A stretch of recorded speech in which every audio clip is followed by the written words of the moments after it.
وہ نکاح کے لباس میں کھڑکی پر کھڑی تھی، آنکھوں میں ڈھیر سارے آنسو جمع تھے۔ 6 ماہ پہلے اس کی پسند کی شادی ہوئی تھی، لیکن پھر اچانک ایک روڈ حادثے میں اس کا شوہر انتقال کر گیا۔ عدت پوری ہوئی تو اس کا نکاح اپنے ہی چھوٹے دیور فرہاد افندی سے کر دیا گیا۔ وہ اس رشتے کے لیے ذہنی طور پر قطعی تیار نہیں تھی اور جانتی تھی فرہاد افندی بھی اس رشتے کو قبول نہیں کرے گا، لیکن سب کچھ الٹ ہوا۔ وہ دلہن بنی آج اس کے کمرے میں تھی، مگر جان اس کی اس وقت نکلی جب فرہاد افندی نے اسے اپنے بستر پر بلایا تھا۔ بہت ہو گیا، پہلے شوہر کا ماتم آ کر میرا حق ادا کریں۔ وہ بولا نہیں تھا، دبے دبے لہجے میں گویا گرا اٹھا تھا، جبکہ نیلم افندی سہمتی ہوئی اس کی جانب رحم طلب نظروں سے دیکھ رہی تھی۔ وہ اس کی چچا زاد تھی، بچپن سے اس کے مزاج سے آشنا تھی۔ وہ کافی غسیل طبیعت کا انسان تھا۔ وہ اس سے عمر میں فقط 1 سال ہی چھوٹی تھی، لیکن وہ بھی سب لوگوں کی طرح اس کے بے پناہ غصے سے خوف کھاتی تھی۔ آپ مجھے میرے حق سے محروم کرنا چاہتی ہیں۔ اسے یوں ہی بت کی مانند ایستادہ دیکھ اس کے ماتھے پر لاتعداد بل پڑ آئے تھے، جبکہ وجہ چہرے میں سرد پن گھلنے لگا تھا۔ ایسا نہیں ہے فرہاد، وہ اپنی حنائی مٹھیوں کو پھینچے بمشکل اپنی بات مکمل کر پائی تھی۔ تو پھر کیسا ہے؟ وہ گویا مکمل بے رحم بنا اس کے حسن کی مورتی کو دیکھے جا رہا تھا، نظر ایک لمحے کو بھی نہیں بھٹکی تھی، جبکہ وہ خاموش اس کی نظروں سے زائب چھوٹے چھوٹے قدم اٹھاتی بیڈ کی جانب بڑھنے لگی تھی۔ آتشی رنگ کی گھیر دار فراق میں نازک سی جیولری اور لائٹ کیے گئے میک اپ میں اس کا حسن سونے کی طرح دمک رہا تھا۔ وہ ایک باشعور لڑکی تھی، پھر کیوں وہ اپنے شوہر کو اس کے جائز حق سے محروم رکھتے، اللہ کی نظروں میں گناہ گار بنتی؟ لیکن وہ اپنے دل کا بھی کیا کرتی، جو عماد سے اور اس کی خیال کو بھول ہی نہیں پا رہی تھی؟ وہ بیڈ کے قریب آ کر ٹھہری تو فرہاد افندی نے اس کا ہاتھ پکڑتے اسے اپنے پہلو میں بٹھا لیا تھا۔ اس کی انگلیوں کے پور سرخ رنگ میں رنگی تھیں، جبکہ ہتھیلیوں کے وسط میں گول ٹکیاں بنی اس کے دودیاں ہاتھوں کو مزید دلکش بنا رہی تھیں۔ وہ دونوں اس کے دونوں ہاتھ اپنے کھردرے مردانہ ہاتھوں میں تھام کر اپنا پہلا حق استعمال کرتے باری باری نرمی سے انہیں چھوتے اپنے دل کے مقام پر رکھ گیا تو مقابل کی اس حرکت پر نیلم نے ایک جھٹکے سے اپنا سر اٹھا کر مقابل کے گرے آنکھوں میں دیکھا، جہاں اس کا عکس بہت واضح نظر آ رہا تھا۔ وہ تو سمجھی تھی کہ وہ بے درد اسے درد دے گا، لیکن وہ شخص اس کی سوچ کے برعکس نکلا تھا۔ تم سب مجھے اتنا ہی ظالم سمجھتے ہو نا؟ اس کے آنکھوں میں اچانک ہی سرد پن کھلا، لیکن لہجے میں کرب کی آمیزش محسوس کرتے نیلم کچھ بے چین سی ہوئی تھی۔ میں آپ کو ظالم نہیں سمجھتی، لیکن بس آپ سے ڈر لگتا ہے۔ بے ساختہ ہی صاف گوئی سے بولتی مقابل کے لبوں پر خفف سی مسکراہٹ لانے کا سبب بنی تھی۔ اچھا تو تم مجھ سے ڈرتی ہو؟ بیڈ کراؤن سے پشت ملائے وہ اب بھی اس کے ہاتھوں کو دل کے مقام پر رکھے گویا اپنے سلگتے دل کو راحت کا سامان مہیا کر رہا تھا۔ بچپن سے ڈرتی ہوں؟ آپ ہمیشہ غصے میں جو رہتے ہیں۔ اس کا وہی معصوم بے درک بولنے کا انداز تھا۔ چچو بھی تو غسیل طبیعت کے حامل ہیں، ان سے خوف محسوس نہیں ہوا تمہیں؟ اس نے ماتھے پر بل ڈالتے اسے گھورا تو وہ بے چاری سی شکل بنا گئی۔ وہ تو بابا ہیں، ان سے بھی ڈر لگتا تھا، لیکن وہ پیار بھی تو دیتے ہیں۔ آپ تو بس ڈانٹتے ہیں یا غصے سے گھورتے ہیں۔ وہ روانی سے بولتی ایک دم خاموش ہوئی تھی۔ کتنے وقت کے بعد وہ یوں نارمل ہو کر اپنی ازلی عادت کے مطابق پٹر پٹر بول رہی تھی، جبکہ مقابل کو اس کا یوں خاموش ہو جانا اچھا نہیں لگتا تھا۔ بھوک لگ رہی ہے۔ اس کے ہاتھوں کو آزادی بخشتے وہ اب تھوڑا سا آگے کو جھک کر اس کے دوپٹے سے پنز نکال رہا تھا۔ میں نے صبح سے ڈھنگ سے کچھ کھایا نہیں ہے، اب سچ میں زوروں کی بھوک لگی ہے۔ وہ دھیمے سے بولتی منہ بسورتی ایک دم سے خود میں سمٹی تھی۔ فرہاد نے اس کا دوپٹہ سر سے اتار کر ایک سائیڈ پر رکھ دیا تھا، جبکہ وہ یوں اس کے سامنے بیٹھی گھبراہٹ کا شکار ہوئی تھی۔ تم بیوی ہو میری تو بغیر دوپٹے کے میرے سامنے بیٹھ سکتی ہو، اس میں گھبرانے والی کیا بات ہے؟ اس کے سنجیدہ انداز کو دیکھ کر نیلم مزید ایک لفظ بھی منہ سے نکال نہیں پائی تھی، لیکن اس نے دونوں ٹانگوں کو موڑ کر اپنا چہرہ گھٹنوں پر ٹکا دیا تھا۔ وہ اس کے سامنے فطری جھجک محسوس کر رہی تھی، جبکہ وہ بے نیاز سا انٹرکام پر کھانے لانے کی ہدایت دیتے بیڈ پر سے اٹھ گیا تھا۔ ملازمہ کھانا لا رہی تھی۔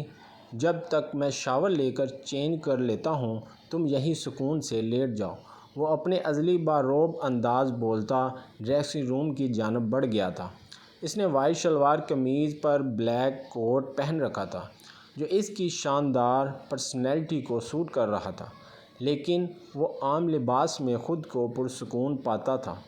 اچھے سے شاور لے کر بلیک شرٹ پر وائٹ سینڈو پہنے وہ اپنے نم بالوں کو ہاتھوں سے سنوارتے روم میں داخل ہوا تو کھانا ٹیبل پر لگا ہوا تھا، جبکہ اس کے پھولے مسلز والے بازو دیکھ کر نیلم افندی نے سرعت سے اپنی نظریں پھیری تھیں، جبکہ گال دہک کر بھاپ چھوڑنے لگے تھے۔ اس نے مقابل کو ہمیشہ مکمل لباس میں دیکھا تھا، لیکن یہ اس کا روم تھا، شاید وہ اپنے روم میں ایسے ہی بے دھڑک آدھے ادھورے کپڑے پہنتا تھا۔ تم بیڈ پر کیوں ٹکی ہو؟ آ کر کھانا کھاؤ۔ ایسے یوں ہی سر جھکائے مجرموں کی طرح بیٹھے دیکھ وہ ڈریسنگ مرر کے آگے کھڑا خود پر کولون کا سپرے کرتے پورے روم کو اپنی خوشبو سے مہکاتا اس سے سنجیدگی سے مخاطب ہوا تو وہ بیڈ پر پڑا دوپٹہ کو اٹھا کر خود پر لیتی تیزی سے بیڈ سے اترتے صوفے کی جانب بڑھ گئی تھی۔ وہ خود کو چینج کر آیا تھا، لیکن وہ ابھی تک اس لباس اور حلیے میں تھی۔ وہ چاہتا بھی نہیں تھا کہ وہ ابھی چینج کرے۔ وہ صوفے پر بیٹھی تھی کہ فرحاد افندی خود بھی اس کے ساتھ ہی صوفے پر یوں بیٹھا کہ اس کا گھٹنا نیلم کے گھٹنے سے مس ہوا تو نیلم نے سرعت سے اپنے گھٹنے کی سمت کو سمیٹ لیا، جبکہ وہ بے نیاز بنا کھانا نکال رہا تھا۔ جب نیلم نے ہاتھ بڑھا کر پلیٹ اٹھانی چاہی تھی کہ وہ اس کا ہاتھ پکڑ کے اسے روک گیا تھا۔ ہم ایک ہی پلیٹ میں کھائیں گے۔ اس کے تحکم زدہ انداز پر وہ چپ چاپ اس کی پلیٹ سے ہی کھانا شروع ہوئی تھی۔ اس نے شکر ادا کیا تھا کہ مقابل نے ایک ہی چمچ سے کھانے کا حکم نہیں دیا تھا۔ بہرحال مشکل سے ہی سہی لیکن وہ کھانا کھا چکی تھی۔ کہاں جا رہی ہو آپ؟ اسے صوفے سے اٹھتے دیکھ وہ سنجیدگی سے مستفسر ہوا۔ مجھے چینج کرنا ہے، اس لباس میں مجھے الجھن محسوس ہو رہی ہے۔ وہ ہولے سے منمناتی ایک نظر اپنے مجازی خدا پر بھی ڈال گئی جو مزے سے کھیر کھاتے ہوئے اسے ہی دیکھ رہا تھا، جبکہ وہ اس کی گہری نظروں کے ارتکاز سے شدید گھبراہٹ کا شکار ہو رہی تھی۔ جب اس نے کھیر سے بھرا چمچ اس کے منہ کی جانب بڑھا کر اسے آنکھوں سے کھانے کا اشارہ دیا تو وہ جلدی سے لبوں کو وہاں کرتے کھیر سے بھرا چمچ منہ میں لے گئی تھی۔ جاؤ چینج کرو جا کر، اپنے ازلی اکڑ لہجے میں بولتے وہ اسی چمچ سے اب خود کھیر کھا رہا تھا، جبکہ وہ دل ہی دل میں جل کر رہ گئی تھی۔ میں ان کی بھابھی بھی رہ چکی ہوں، بندہ تھوڑا ادب ہی کر لیتا ہے۔ وہ سسک کر دل ہی دل میں بولتی آگے بڑھی ہی تھی کہ مقابل نے کلائی پر اپنی گرفت بناتے اپنی اسی جانب کھینچا تو وہ سیدھی اس کے گود میں آ کھڑی تھی۔ بیوی کا ادب نہیں کرتے اس سے پیار کیا جاتا ہے، آیا دماغ میں کچھ مسز فرحاد؟ اس کے مخملی گال کو نرمی سے سہلاتے وہ اس کی دھڑکنوں کی رفتار کو بڑھا گیا تھا۔ پلیز مجھے جانے دیں۔ اس کے گلے کی گلٹی ڈوب کے ابھری تو مقابل نے اس پر رحم کھاتے اس کے ماتھے کو چومتے اسے اپنے حصار سے آزاد کیا تو وہ دوڑنے کے انداز میں سیدھی ڈریسنگ روم میں جا گھسی تھی۔ اس کے بعد وہ اس وقت تک باہر نہیں نکلی پائی جب تک اسے فرحاد افندی کے سونے کا یقین نہیں ہو گیا تھا۔ صبح اٹھ کر وہ لباس بدل کر ہلکا پھلکا ریڈی ہوتے کمرے سے نکل آئی تھی۔ اس نے پلٹ کر سوئے شیر کی جانب دیکھا تک نہیں تھا۔ ڈائننگ ٹیبل پر اس کے ماما بابا، بڑے ابا، تایا تائی اور اس کے بڑے بھائی اور ان کی بیوی اپنے 1 سال کے بیٹے کے ساتھ موجود تھی۔ وہ سب کو مشترکہ سلام کرتی کرسی کھینچ کر بیٹھی تو تمام لوگوں کی نگاہوں کا مرکز ایک اسی کی ذات شریف تھی۔ تم اکیلے ہی چلی آئی؟ فرحاد کے ساتھ نیچے آتی نا؟ نیچے آواز میں اس کی ماما نے اسے سرزنش کی تو وہ شرمندہ سی ہوئی تھی۔ ارے تمہیں فرحاد کا علم تو ہے، وہ اپنی مرضی کا مالک ہے، وہ اٹھا نہیں ہوگا تو بچی خود ہی آ گئی ہے۔ ویسے بھی یہ میری بچی کا گھر ہے، اس پر کوئی پابندی تھوڑی ہے۔ اس کی تائی چٹ سے اس کی حمایت میں بول پڑی تو اس نے تشکر آمیز مسکراہٹ انہیں پاس کی تھی۔ اس نے کالج پاس آؤٹ کیا ہی تھا کہ عماد کی ضد پر ان کی شادی ہو گئی تھی۔ حالانکہ اس کا دل آگے بڑھنے کا تھا، یونیورسٹی میں ایڈمیشن لینے کا تھا، لیکن عماد کے آگے اس کی ایک نہیں چلتی تھی۔ وہ ابھی کم عمر ہی تھی، اس میں ابھی اتنی میچورٹی نہیں آئی تھی، اس لیے اکثر اسے اپنی اماں سے ڈانٹ پڑ رہی ہوتی تھی۔ منہ دکھائی میں کیا ملا؟ گود میں بیٹھے اپنے بیٹے کو میٹھا دلیا کھلاتے اس کی بھابھی کے انداز میں ایک کھوج سی تھی۔ آپ کیوں پوچھ رہی ہیں؟ یہ ٹوٹلی ہمارا پرسنل میٹر ہے۔ وہ جو اپنی بھابھی کے پوچھے گئے سوال پر بوکھلا اٹھی تھی۔ فرحاد افندی کی کرخت آواز اور روڈ رویہ پہلی مرتبہ اس کی تقویت کا باعث بنا تھا۔ اچھا ہوا رات میں نے منہ دکھائی نہیں دی، ورنہ میری بیوی ہر ایک کے پوچھے گئے اس سوال کا جواب ہی دیتی رہتی۔ بولنے کے ساتھ ہی وہ بالکل اس کے پیچھے ہی آ کھڑا ہوا اور ہاتھ بڑھا کر پورے حق سے اس کے دوپٹے کا ہلکے سے سرکاتے وہ ہاتھ میں پکڑے گولڈ کے لاکٹ سیٹ کو اس کی سراہی دار گردن کا حصہ بنا گیا تھا۔ ماشاءاللہ میری شیرنی کی پسند لاجواب ہے۔ بڑے ابا تو جیسے نہال ہو گئے تھے، جبکہ وہ سب کے سامنے خفت کا شکار ہوتی چہرہ جھکائے ہوئے تھی، گال الگ تپ کر سرخ پڑ گئے تھے۔ عماد بے شک اس سے محبت کے دعوے دار تھا، لیکن اس نے کبھی وہ محبت جتائی نہیں تھی۔ اس نے کبھی سب کے سامنے اس پر یوں بیوی ہونے کا حق نہیں جمایا تھا، بلکہ اکثر اس کی کسی اوٹ پٹانگ حرکت پر اسے سب کے سامنے جھڑک دیتا تھا۔ ناشتہ شروع کرو نیلم۔ اپنے تایا کی پرشفیق آواز کو سنتے وہ ایک دم اپنے خیالوں سے چونک کر باہر نکلی تھی۔ کہاں گم ہو؟ فرحاد کو ناشتہ نکال کر دو۔ اس مرتبہ اس کی ماما نے اسے ٹوک کر آنکھیں دکھائی تھیں۔ شاید عماد کا خیال آ گیا ہوگا۔ آسان تھوڑی ہوتا ہے پرانے نقش مٹ جانا۔ اس کی بھابھی اٹھنے سے پہلے اپنی کڑوی زبان کا زہر اگلنا ہی نہیں بھولی تھی۔ جبکہ نیلم کے بھائی نے اپنی بیوی پر ایک سخت گھوری ڈالی تو وہ او نہیں کر کے اپنے بیٹے کو لیے وہاں سے نکلتی چلی گئی تھی۔ اپنی بیوی کو سمجھا کر رکھیں بھائی، ورنہ اگر میں نے سمجھایا تو ان سمت آپ کو بھی اچھا نہیں لگے گا۔ میں نہیں چاہتا اس گھر کا ماحول آپ کی بیوی کی وجہ کے خراب ہو جائے۔ یا تو وہ یہاں سکون سے رہیں یا پھر آپ انہیں اپنے اپارٹمنٹ لے کر شفٹ کر جائیں۔ نیلم کے ساتھ بیٹھتے فرحاد افندی کے انداز میں جلال صاف محسوس کیا جا سکتا تھا، جبکہ دروازے کی چوکھٹ پر کان لگا کر کھڑی نیلم کی بھابھی کا فرحاد کی بات کو سنتے دم نکلا تھا۔ وہ اتنے بڑے پرآسائش افندی ویلا کو چھوڑ کر ہرگز بھی ایک اپارٹمنٹ میں جانے والی نہیں تھی۔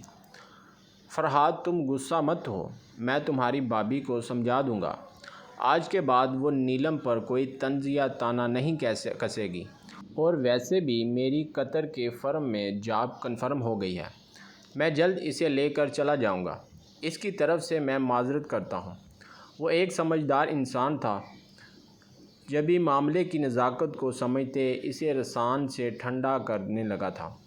وہ عماد نہیں تھا جو اپنی بیوی کا مذاق بنائے جانے پر خود بھی ہنس پڑتا۔ وہ فرحاد افندی تھا جس کی بیوی کی عزت اس کی عزت سے جڑی تھی، جبکہ باقی فیملی اس کے جانے کا سن کر اداس ہوئی تھی، لیکن ایک طرح سے اچھا ہی تھا کہ اپنی بیوی کو یہاں سے لے جا رہا تھا۔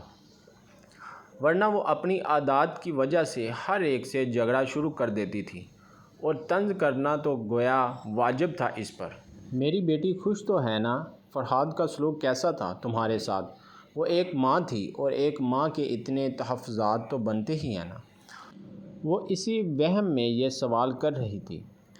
ماما خوشی جیسی کیفیت تو بہرحال بتانا مشکل ہے، بس دل و دماغ پر بس ایک جمود سا طاری ہے۔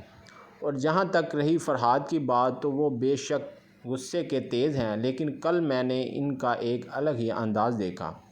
وہ ایک خیال رکھنے والے مرد ہیں، ان کا رعب، ان کا غصہ اپنی جگہ، لیکن وہ جو ان کے کیئرنگ سائیڈ ہے میں نے کل دیکھی تو سچ پوچھے مجھے اچھا لگا۔ وہ عماد کی طرح مجھے جھڑک نہیں رہے تھے، بلکہ ان کے رعب میں بھی ایک خیال پنپا تھا۔ وہ میری کسی بھی بات کو لے کر بیزار نہیں ہوئے، بلکہ میں نے کل انہیں مسکراتے دیکھا۔ آپ یقین نہیں کریں گے ماما، وہ مسکراتے ہوئے بہت اچھے لگ رہے تھے۔ اپنے ازلی بے ساختہ انداز سے بولتی وہ ایک دم سے پرجوش ہوتی، گھٹنوں کے بل بیٹھتی، ان کی پنڈلی پر ہاتھ کا دباؤ دے گئی تھی، جبکہ وہ جو اس کا بردباری دیکھ کر شکر ادا کر رہی تھی۔ اس کے یوں بچوں کی طرح ری ایکشن دینے پر انہوں نے ٹھنڈی سانس بھری تھی۔ تم کب بڑی ہوگی نیلم؟ اپنی ماما کی کہی بات سنتے اس نے حیرانی سے اپنی آنکھیں پٹپٹائی تھیں۔ ماما میرا قد 5 فٹ 7 انچ ہے، نارمل قد ہے میرا، تو مجھے مزید نہیں بڑھانا ہونا۔ اس نے ناک سکوڑی تو انہوں نے اس کے بازو پر ایک تھپ رسید کی تھی۔ ماما لگتی ہے یار، وہ اپنا بازو سہلاتے منہ پھلا کر ناراضگی بطور ان کے قریب سے اٹھتی پیروں میں سلیپر سے کمرے سے نکلی چلی گئی تھی، جبکہ وہ اسے یوں نارمل ہوتے دیکھ کر شکر باجلا رہی تھی، ورنہ تو عماد کے جانے کے بعد وہ بالکل گمسم سی ہو گئی تھی۔ لیکن کل سے اب تک اس میں آیا بدلاؤ سبھی گھر والوں کے لیے اچنبھے کا ہی نہیں خوشی کا باعث تھا۔ وہ تیزی سے سیڑھیاں اتر کر نیچے آئی تو لاؤنج میں فرحاد افندی کے ساتھ بیٹھی زارا و غفار کا دیکھ اس کا حلق تک کڑواہٹ گھلی تھی۔ وہ اس لڑکی سے شروع سے ہی چڑھتی تھی، ایک وجہ تو اس کا خود پر غرور کر کے اترنا تھا، تو دوسری وجہ وہ خواہ مخواہ یہاں کے مکینوں پر اپنا حق جماتی تھی، خاص کر عماد اور فرحاد کو تو جیسے وہ اپنی پراپرٹی سمجھتی تھی۔ وہ بڑے ابا کے دوست کی بیٹی تھی جو ایک گھر چھوڑ کر ہی رہتے تھے۔ اسے کوئی بھی بزنس کو لے کر مسئلہ درپیش ہوتا تو وہ انہی دونوں کے پاس آیا کرتی تھی۔ وہ دونوں ہی اس وقت منہ سے سر جھکائے فائل کھولے شاید کوئی مسئلہ ہی ڈسکس کر رہے تھے۔ عماد کو کام کے دوران ڈسٹرب ہونا پسند نہیں تھا۔ ایک دو مرتبہ اسے اس بات پر زارا غفار کے سامنے ڈانٹ بھی پڑی تھی، جس پر وہ سبکی کا احساس محسوس کرتی منظر سے ہٹ جاتی تھی۔ اس وقت بھی وہ وہاں سے کتر کر نکل رہی تھی کہ فرحاد کی بارعب پکار پر اس کے پیر زنجیر ہوئے تھے۔ ادھر آؤ نیلم، وہ اسے اپنے پاس کیوں بلا رہا تھا؟ یہی بات سوچتی وہ اپنے ہاتھوں کو مسلتی اس کے قریب آ کر ٹھہری تھی، جبکہ زارا کے چہرے پر ناگواری بھرے تاثرات رقم ہو چکے تھے۔ وہ صوفے سے پشت ملائے اسے گھور رہی تھی، لیکن نیلم کو اس کی پرواہ ہی کہاں تھی۔ وہ بس اپنے مجازی خدا کی جانب متوجہ تھی، جس کی بارعب شخصیت کی وجہ سے وہ اس سے خوف کھاتی تھی۔ میرے پاس بیٹھو، نرم گوئی سے کہتے اس نے نیلم کی مخملی کلائی کو پکڑ کے نرمی سے اسے اپنے پہلو میں بٹھایا تو زارا نے بے چینی سے پہلو بدلا تھا، جبکہ نیلم کی ساری جان اس کی کلائی میں سمٹ آئی تھی۔ میں تمہارے لیے فارم لے آیا ہوں، میری گاڑی میں رکھے ہیں، یونی میں ایڈمیشن کروا رہا ہوں، تو سوچ لو تم کون سے سبجیکٹ پڑھنا چاہتی ہو، ہم پھر اسی حساب سے فارم فل کریں گے۔ مقابل کی بات سنتے اسے پل بھر کو شاک لگا اور دوسرے ہی لمحے وہ خوشی کے احساس میں گہری زوردار چیخ مارتی فرحاد سے لپٹ گئی تھی، جبکہ اس کی چیخ کی گونج پر سبھی وہاں دوڑے چلے آئے تھے۔ آپ لوگ پریشان کیوں لگ رہے ہیں؟ اپنی بیوی کے گرد حصار قائم کیے وہ گھر والے کو دیکھ سنجیدگی سے مستفسر ہوا تو وہ سب ایک دم ہوش میں آتے نیلم کو گھورنے لگے تھے۔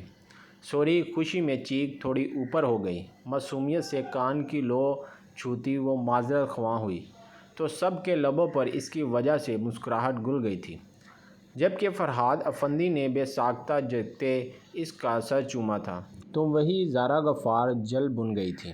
البتہ نیلم ہوش میں آتی خفت کا شکار ہوتی اس سے دور ہوئی تو فرحاد افندی نے اسے آرام سے آزاد کر دیا تھا۔ وہ خوش تھا کہ وہ لڑکی واپس اپنے رنگ میں لوٹ رہی تھی۔ کل اس کا یونی کا پہلا دن تھا اور اس خوشی میں اسے نیند ہی نہیں آ رہی تھی۔ فرحاد افندی نے اپنا کام مکمل کر کے لیپ ٹاپ سائڈ پر رکھا اور ایک نظر بے چینی سے کروٹیں بدلتی اپنی شریک حیات پر ڈالی۔ کیا ہوا، نیند نہیں آ رہی؟ 11 بجاتی وال کلاک پر نظر ڈالتے وہ سنجیدگی سے متاثر ہوا تو وہ منہ بصورتی چھٹ اس بات میں سر ہلا گئی تھی۔ ان چند دنوں میں فرحاد کی ہی بدولت وہ اب کھل کر اپنی فیلنگز اس سے شیئر کر لیتی تھی۔ چلو آؤ میں تمہیں آئس کریم کھلانے کے لیے لے چلتا ہوں، ہو سکتا ہے پھر نیند آ جائے۔ مقابل کی اس پیشکش پر اس کی پوری آنکھیں رواں ہوئیں تو وہ پل بھر میں ان شربتی آنکھوں میں ڈوب کے ابھرا تھا۔ کیا ہوا، نہیں چلنا؟ اچانک اس پر جھکتے مقابل نے اس کے چہرے پر اپنی انکشاف شہادت سے مخملی گال کو چھوا تو وہ کرنٹ کھا کر اٹھتی سیدھی فرحاد افندی کے چوڑے سینے کے حصہ بنی تھی۔ اب اتنی بھی عجلت دکھانے کو نہیں کہا تھا۔ شرارت میں گلہ بار روب لہجہ اور مقابل کے پہلو پر شدت سے محسوس ہوتا دکھتا لمس نیلم کی جان کو بڑی مشکل میں آئی تھی۔ فرحاد پہلی مرتبہ ٹکروں کی صورت میں یہ نام مقابل کے لبوں سے ادا ہوتے اسے سرشار ہی نہیں بے خود بھی سر کر چکا تھا، لیکن اس نے محسوس کیا کہ وہ ہولے ہولے لرز رہی ہے تو وہ نرمی سے اسے خود سے الگ کرتا، اس کے سر پر پیار دیتے پیچھے ہو کر بیڈ سے اترتا اپنے گھنے بالوں میں ہاتھ چلانے لگا تھا۔ بلیک کارڈ اور گولڈن کلر کی شرٹ پہنے وہ اپنے گھریلو حلیے میں بھی بلا کا ہینڈسم لگ رہا تھا، خاص کر اس کی تراشیدہ شیو جو اس کے تھیکے نقوش پر سج کر اسے ہینڈسم ہی نہیں باروب بھی بناتی تھی۔ گڑی مغرور ناک اور چوڑا روشن ماتھا، وہ ہر لڑکی کا خواب اکلوتا چاند تھا جو اس کے آنگن میں اتر آیا تھا۔ اسے علم بھی نہیں ہو سکا اور وہ ٹکٹکی باندھے اسے دیکھے گئی تھی۔ باقی کا مجھے گھر آ کر دیکھ لینا، ابھی چلو ہمیں دیر ہو رہی ہے۔ اس کے سر پر 2 انگلیاں مارتے وہ اپنی ازلی باروب انداز میں اس کے مخاطب ہوا تو وہ ہڑبڑا کر تیزی سے بستر چھوڑ کے اٹھ کھڑی ہوئی اور اپنے کپڑے دیکھنے لگی۔ گلابی رنگ کے سادہ شلوار قمیض میں وہ خود بھی گلابی رنگ میں کھلی تھی۔ لباس ٹھیک تھا، بس شال لے لو۔ اس سے پہلے کہ وہ چیخ کر سوچتی کہ اس کی سوچ کو روک لیا گیا تھا، وہ دوڑنے کے انداز میں شال لینے ڈریسنگ روم میں گھسی تو فرحاد افندی کی نظروں نے اس کی ناخن چوٹی سے نظریں ہٹا لی تھیں۔ ایک دن ان حسین زلفوں کے سائے میں مجھے پوری رات بسر کرنی ہے، ایک ایسی حسین رات جس میں تم، میں اور میں تم بن جائیں گے۔ دل میں ابھرتے سرکش جذباتوں کو تسلی بڑی تھپکی دیتے وہ پراسرار مسکرا دیا۔ اتنی دیر میں وہ کالی شال خود پر اچھے سے لپٹے باہر نکلی تو فرحاد نے بڑے حق سے آگے بڑھتے اس کے ہاتھ کو اپنے ہاتھ میں لیا اور باہر کی جانب قدم بڑھا دیے۔ جس وقت ان کی گاڑی گیٹ سے نکل رہی تھی، ٹھیک اسی وقت زارا غفار نے اپنے ٹیرس پر کھڑے ان دونوں کو رات کے اس پہر یوں ساتھ نکلتے دیکھ نفرت سے دانت کھچکھچائے۔ کچھ دن پہلے تک عماد کے غم میں مر رہی تھی اور اب کہاں وہ گم ہے۔ معصوم بنتی ہے بس، لیکن معصوم ہے نہیں۔ اس کی سوچ پل پل نیلم کو لے کر زہر آلودہ ہو رہی تھی تو وہی فرحاد نے گاڑی میں بیٹھ کر اس کے لیے اس کی فیورٹ آئس کریم منگوائی تھی۔ جب تک اس نے آئس کریم ختم کی وہ اس کی اوٹ پٹانگ باتوں کو خاموشی سے سنتا رہا تھا۔ جس وقت وہ گھر پہنچے گھڑی پر رات کے 1 بج رہے تھے۔ نیلم واش روم سے برش کر کے نکلی تو فرحاد افندی بستر پر دراز تھا اور کمرے میں نائٹ بلب جل رہا تھا۔ وہ بستر پر لیٹ کر اس کی جانب کروٹ کر گئی تھی چند سیکنڈ بعد ہی پلک چپنے کی بات تھی، وہ فرحاد افندی کے بازوؤں کے گھیرے میں تھی۔ سو جاؤ اور مجھے بھی سکون سے سونے دو۔